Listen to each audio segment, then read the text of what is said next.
and welcome to another Tri-tutors video. In today's video, I wanted to go through some questions and model answers for two of the IEB poems this year. I constructed this sort of exercise to mimic how it will be asked in your final exam with 15 marks based on two poems with an intertextual question at the end.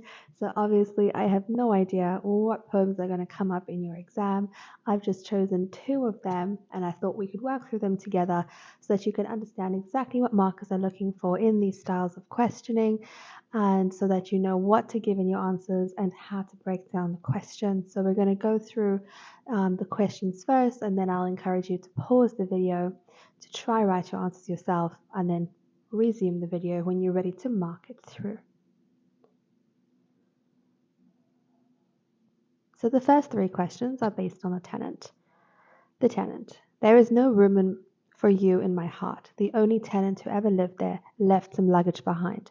I didn't evict her. She simply left without a word. I keep hoping she will come back and collect the luggage, or at least arrange for disposal, clean out the place, throw out old memories. I could possibly live with the marks on the wall. Some are completely indelible. Some I even like. But you see, I am afraid, if it all goes, what will I do with all that empty space? So as you can see, the first step to answering poetry questions is to reread the poem. Obviously, you've seen this poem before, you've studied this poem, but have a quick read through it to make sure you are all caught up on all the themes and all the figures of speech and all the poetic devices, because obviously you've studied 16 poems at this point, so you need to make sure that you just refresh your memory. So read through the poem again, whether it's in your reading time or before you start answering your poetry questions. The next step would be to read through the questions, and as you read through the questions, you should be taking a highlighter or a pen or a pencil and circling the key words of the question. And specifically, you should be circling where your marks are coming from.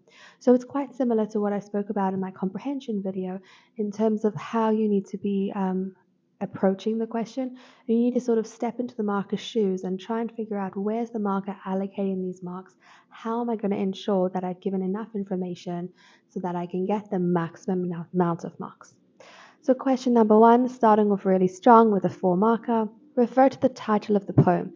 Evaluate whether the title enhances or distracts from the tone and theme of the poem.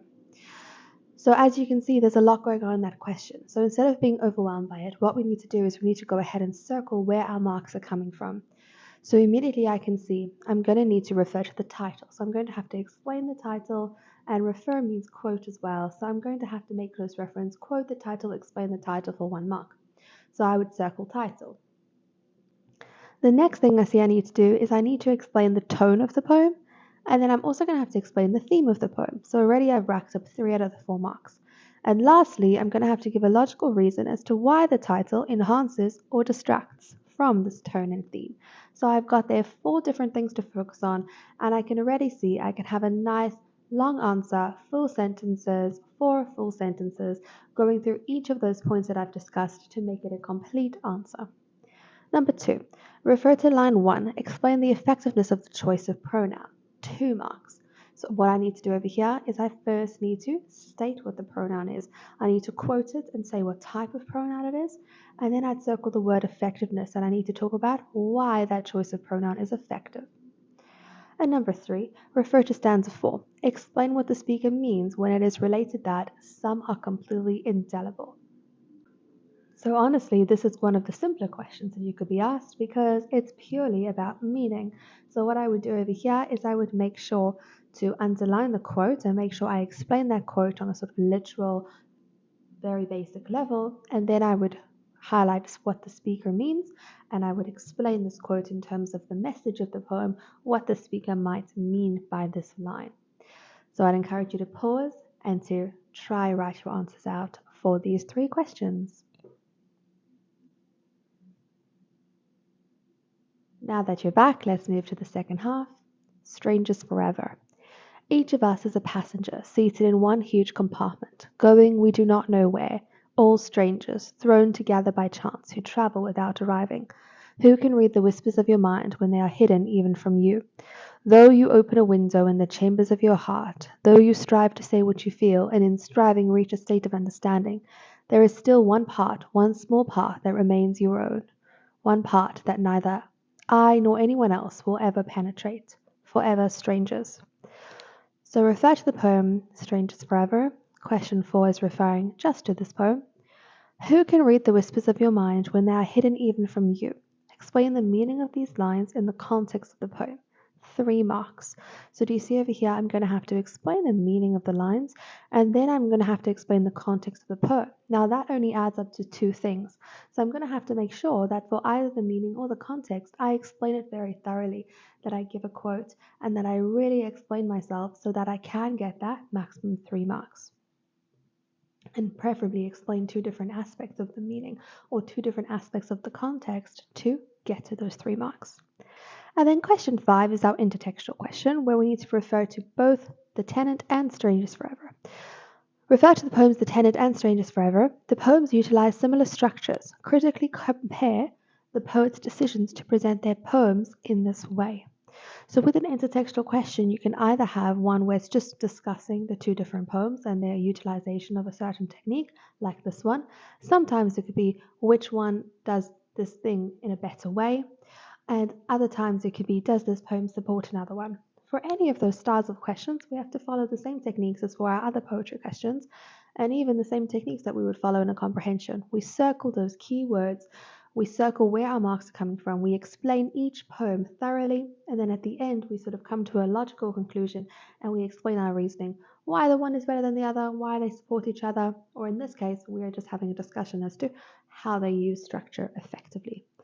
So take a pause and complete these last 2 questions. So I hope that you've given them a go. What we're going to do now is get on to some of the model answers. Now remember, this is English, so no one's going to have the exact same answers as each other. So I've just written out a couple answers which I think would work. If you have different interpretations of the poem, that is perfectly fine. That is the beauty of poetry. It's about, though, what I really want you to focus on as I go through my answers is focus on how they're structured and how much information is given for the mark allocation that was given. So that's what you really need to be focusing on, is the answering techniques, how I use the words of the question to guide the answer, how I've integrated quotes or utilized quotes as proof, but also explain the quotes, and also how much is written per mark allocation. So let's take a look and mark along as we go. So question 1 was, refer to the title of the poem, evaluate whether the title enhances or distracts from the tone and the theme of the poem. So I've written over here, I've tried to keep these answers as simple as possible, really showcasing where the marks are coming from. The title of the tenant indicates a person who rents a space for a temporary amount of time. The title serves as an extended metaphor, as the tenant represents the ex-lover who has left memories behind for the landlord, who is the speaker. The tone of the poem is reflective and melancholic, as the speaker reflects on the ex-lover will come back and collect the luggage. The theme of heartbreak and the ending of a relationship is seen when the speaker proclaims to a prospective lover that there is no room for you in my heart. Ultimately, the title enhances the tone and the mood as it emphasizes the speaker's melancholy of how the relationship did not last forever, like a tenant who is only there for a short amount of time. So as you can see over here, it actually lands up being 5 sentences, but the first 2 sentences are just for 1 mark, is really explain that title thoroughly.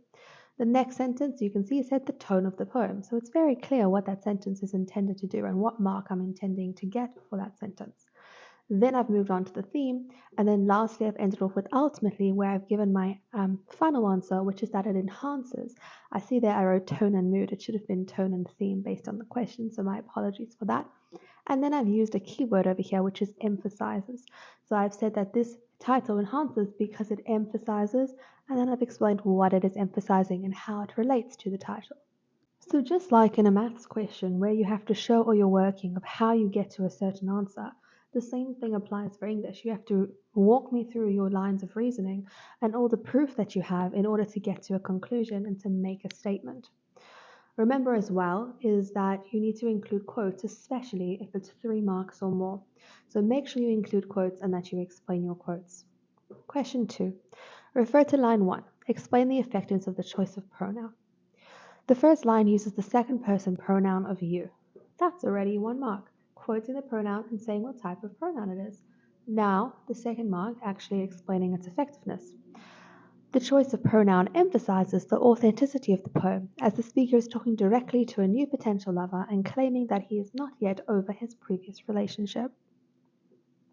Like I said, you can use your own words with this. You don't have to, obviously, you can't have used exact same words as I have, but that sort of idea needs to come across and it needs to be well explained. Question 3. Refer to stanza 4. Explain what the speaker means when it is related that some are completely indelible. This line shows how some marks left on the wall by the tenant cannot be altered or removed. The speaker uses this imagery to emphasize how the memories of the former beloved cannot be undone and that some memories will stay with him forever. Moving on to question 4. Who can read the whispers of your mind when they are hidden even from you? Explain the meaning of these lines in the context of the poem. These lines refer to the theme of the poem, which is how we cannot know others. They remain strangers to us forever. The speaker says that we are strangers forever because we do not even know ourselves, so how can we be expected to know anyone else? The context of this poem is about a train full of passengers. The speaker uses this context to emphasize his message that just a bunch of strangers on a train don't know each other, so too we don't know ourselves. So here you can see I've given 1 mark for the meaning, 1 mark for the context, and 1 mark linking them together. And question 5, our intertextual question, refer to the poems The Tenant and Strangers Forever.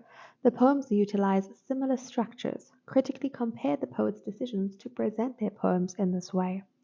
And just a little bit of a hint with any of your poems, when you're ever struggling with something to say, or you feel like you're not using enough sort of poetic terminology, I would always reach for words like tone, theme, mood. They are usually going to help you quite a bit when you are answering your questions. So you can even see in question 4, I brought in the theme because I felt like I needed some sort of poetic device or poetic terminology. And you're going to see in question 5, because we are talking about structure, but when we're asked to why the poets are presenting their poems in this way, it's going to be effective to link it to the theme or the message in some way. The structure of the tenant is filled with enjambment and caesura, whilst having no fixed rhyme scheme or stanza regularity. This is used to emphasize how the speaker is talking from his heart in an authentic way and is not worrying with conventional structural elements of the poem. Lines 2 to 4, the only tenant who ever lived there left some luggage behind, uses enjambment to reinforce the continued heartbreak the speaker feels. The structure of Strangers Forever is 1 long stanza written in free verse with much enjambment. Lines such as each of us is a passenger are spread over many lines to emphasize the directionless nature of life, which is unstructured, and the continuation of the train journey, which is life. Ultimately, the structures of both poems emphasize their respective themes. They both use enjambment and a lack of structure, but The Tenant uses it to show heartbreak, while Strangers Forever uses it to express a sentiment about life. Thank you so much for watching. I hope that you found this video helpful. Please remember to like and subscribe. Good luck for your exams. I hope that you found going through those questions in that way to be of assistance. As I said earlier, I don't know what the poems are going to be, but hopefully if you follow the structure of reasoning and structure of answering, then you will feel confident in the exam. So good luck.